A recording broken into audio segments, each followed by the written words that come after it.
और समाज में लोगों के बीच में इन चीजों पे कि क्यों हम आज इतना सब कुछ होने के बावजूद भी पिछड़ रहे हैं, क्योंकि हमारे यहां चीजें लोगों का चेहरा देखकर, लोगों की शक्ल देखकर, लोगों का मजहब देखकर, लोगों का धर्म देखकर तय होती है, संविधान देखकर नहीं होती।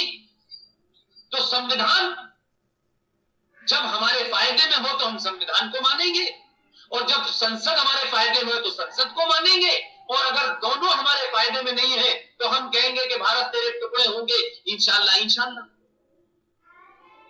आप जिस यूनिवर्सिटी में पढ़ते हैं, जहां से ये आवाजें आती हैं, उस कमरे का किराया 10 रुपए है, उसमें एसी भी लगा हुआ है। ये बात मैं आज के यूथ को इसलिए बता रहा हूं कि पूरे गुजरात से लेकर देश भर में गरीब माँ बाप के बच्चों को हॉस्टलों में कमरा नहीं मिलता, प्राइवेट रहना पड़ता है। उनके माँ बाप किसान हैं, गरीब लोग हैं, अपने बच्चे को पढ़ने भेजते हैं, उनके लिए दिल्ली यूनिवर्सिटी में कमरा नहीं है, वहां हजारों रुपए का पैसा देना पड़ता है कमरे का। लेकिन एक विश्वविद्यालय है, एक खास विचारधारा का है, वहां 10 रुपए कमरे का फीस है, लेकिन उसे बढ़ा करके 300 रुपए की जा रही है, जो कि कुछ भी नहीं है। उस पे 1 लाख रुपए का वो युवा जो है, जो वेस्टेड इंटरेस्ट के साथ है, पॉलिटिकल एजेंडे के साथ वहां है, 1 लाख रुपए का मोबाइल लेके चलता है और 10 रुपए की फीस 300 रुपए कर दी जाती है। तो कहते हैं कि साहब ये तो फ्रीडम ऑफ एक्सप्रेशन के खिलाफ है हुकूमत। तो पूरे देश के जो युवा हैं, जो करोड़ों प्रतिभावान लोग हैं, जिनमें योग्यता है, ये उनके साथ जाती नहीं है, ये उनके साथ नाइंसाफी नहीं। ये खास किस्म की योजनाएं किसी खास के लिए क्यों चलेंगी जब ये भारत सेकुलर है? तो जिसमें काबिलियत होगी वो आगे आएगा, जिसमें नहीं होगी नहीं आएगा। तो इसका पैमाना गरीबी नहीं हो सकता, इसका पैमाना मजहब क्यों बना के रखा हुआ है आपने? तो आपको इन मुद्दों पे यूथ को सोचना होगा, इन मुद्दों को आगे बढ़ाना होगा। अगर ये बीमारियां आप नहीं ठीक करेंगे, संविधान में हुई भूलों को ठीक नहीं करेंगे, इस देश की संसद की जो बहसें हैं उसको नहीं सुनेंगे, और अपने मजहब और अपने धर्म और अपनी जाति से अगर आप बाहर नहीं निकलेंगे, तो आप कुछ हो सकता है कुछ लोग फायदा उठा लें, लेकिन एक राष्ट्र के रूप में ये देश कभी भी आगे नहीं बढ़ सकता। आज राजनीतिक दलों के दिवालियेपन की स्थिति यह है कि देश एक ऐसे देश के साथ कन्फ्रंटेशन में है, लेकिन हजारों करोड़ों लोग इस देश के हारने की दुआ कर रहे हैं, हजारों लोग इस देश को कमजोर करने की दुआएं कर रहे हैं, कोशिश में लगे हुए हैं, कहां कहां किस किस तरीके से नुकसान पहुंचाने में लगे हुए हैं। क्या कोई घर, क्या कोई समाज अपने ही देश और अपने समाज को अंदर से खोखला करने लगेगा? वो घर, वो समाज, वो परिवार कभी मजबूत हो सकता है? हम आज जिन युवाओं की बात कर रहे हैं, उन युवाओं के साथ डिस्क्रिमिनेशन क्यों है? अगर किसी ने दंगा किया है तो उसको गोली मारनी चाहिए। उसका मजहब क्या है, उसका धर्म क्या है, उसकी जाति क्या है, इससे क्या मतलब है? भारत राष्ट्र के खिलाफ उठने वाली कोई भी आवाज, उसे फ्रीडम ऑफ एक्सप्रेशन की दुकान में और लबादे में चढ़ा करके उसे माफ नहीं किया जा सकता। ये देश की रेलें, बसें, इस देश के बिजली घर, इस देश के संस्थान मेरे और आपकी कमाई के पैसे के टैक्स से चलते हैं। ये किसी की जागीर नहीं है कि लोग आएंगे और आग लगा देंगे। और इस पर नियम बनना चाहिए कि जो भी देश की प्रॉपर्टी को जलाएगा उसको आजीवन सरकार की नौकरी नहीं दी जाएगी, और जितनी प्रॉपर्टी उसने जलाई है उसके खानदान की, उसके मकान की, उसकी प्रॉपर्टी की कुर्की होकर के वो दी जाएगी। हम जिंदगी भर यही करते रहे। हम एक रेल चलाए, रेल में आग लगा दे कुछ लोग, हम बसें चलाएं, बसों में आग लगा दे, और फिर ये कहें कि युवा बहक गया है। युवा को आप बहकाना चाहते हैं, युवा को आप नहीं सच बात बताना चाहते, क्योंकि सच बताएंगे तो आपकी दुकानें जो आपने अपीस कर करके रखी हुई हैं, जो झूठ बोले हुए हैं, ये दुनिया का पहला ऐसा देश है जो सेकुलर भी है। हमने सोचा था कि एक पढ़ा लिखा मुख्यमंत्री दिल्ली में आया है, शायद ये कोई नई सियासत करेगा, लेकिन दिल्ली के अंदर ऐसा एक मुख्यमंत्री आया है कि कमाल का रोजगार उसने दिया। जो बच्ची 21 साल, 20 साल, 25 साल की लड़की, 25 साल का लड़का तमाम अभावों के बाद, तमाम कमजोरी मजबूरियों के बाद फीस दे करके कैसे ग्रेजुएशन करता है, कैसे पोस्ट ग्रेजुएशन करता है, कैसे कहीं नौकरी के लिए दिल्ली में बुढ़ो भटकते हैं। लेकिन एक कमाल का नया बिजनेस निकला है, एक कमाल की एक इंडस्ट्री खुली है, एक नया एंटरप्रेन्योर खुला है। लेकिन ये सब इस देश में राजनीति के कारण हो रहा है।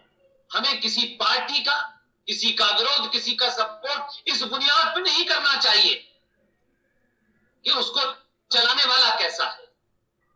हमें इस बुनियाद पे करना चाहिए कि हमारे देश के रिसोर्सेज का गलत इस्तेमाल कैसे हो रहा है।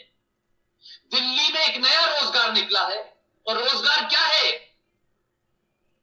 कि हर मस्जिद में मौलवी साहब जो अजान देते हैं, जो जिंदगी में किसी स्कूल नहीं गए, किसी कॉलेज नहीं गए, वो अजान देंगे, उसे जम्मू, यहां की दिल्ली की सरकार, यानी लोकल दिल्ली की स्टेट की सरकार 18,000 रुपए उन्हें तनख्वाह देगी। 18,000 रुपए अजान देने वाले मौलवी को तनख्वाह मिलेगी। भाई क्यों मिलेगी? ये मौलवी साहब को हमने कहा था कि अजान दो? क्या हमने इनसे कहा था मस्जिद बनाओ और अजान दो? लेकिन ये बातों को उठाना हमारे यहां कम्युनलिज्म समझा जाता है। क्या इस देश में फिर इस तरीके से और दूसरे धर्मों को लोगों को तो हर आदमी भाई क्यों ग्रेजुएशन करेगा?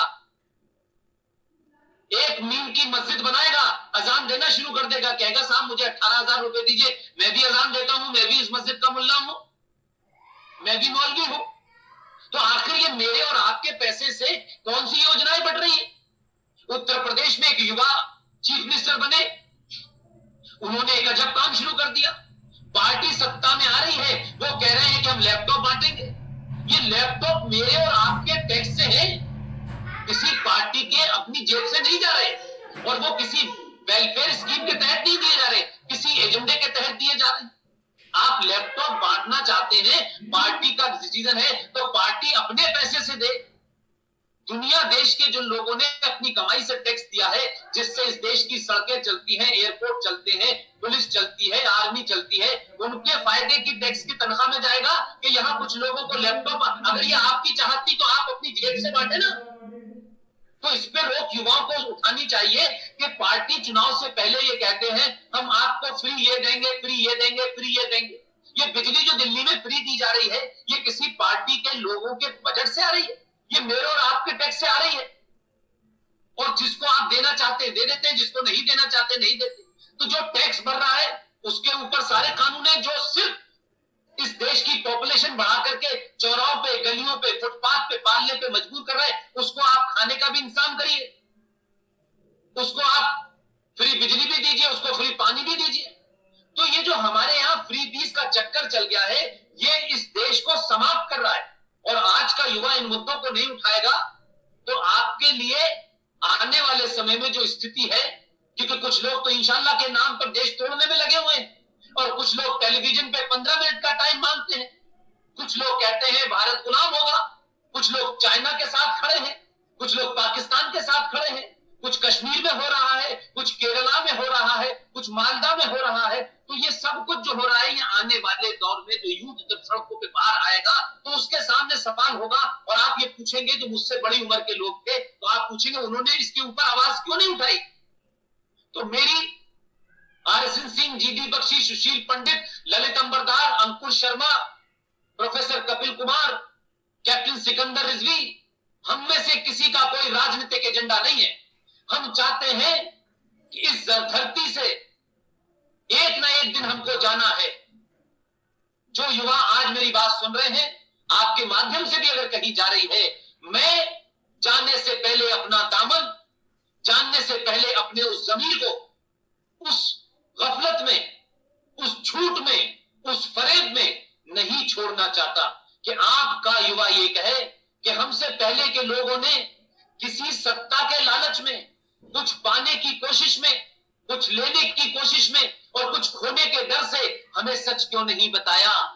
कम से कम अगर पार्लियामेंट में नहीं पहुंच पाए थे तो सड़कों चौराहों पे बैठ करके हमें बता के तो जाते कि हमारे संविधान में क्या जघन्य अपराध किए गए हैं। और कम से कम इस पे जब चर्चा होगी तो आज का युवा जितने मेरे साथी हैं जो पूरे देश में काम कर रहे हैं, इस वक्त जब मैं आपसे बातचीत कर रहा हूं, मेरे तमाम साथी अलग अलग फोरम्स पे, अलग अलग जगह इस कोरोना के कारण भले ही हम फिजिकली नहीं जा रहे हो, लेकिन हम इस डिबेट को आगे चला रहे हैं कि आज के युवा को सच बताओ।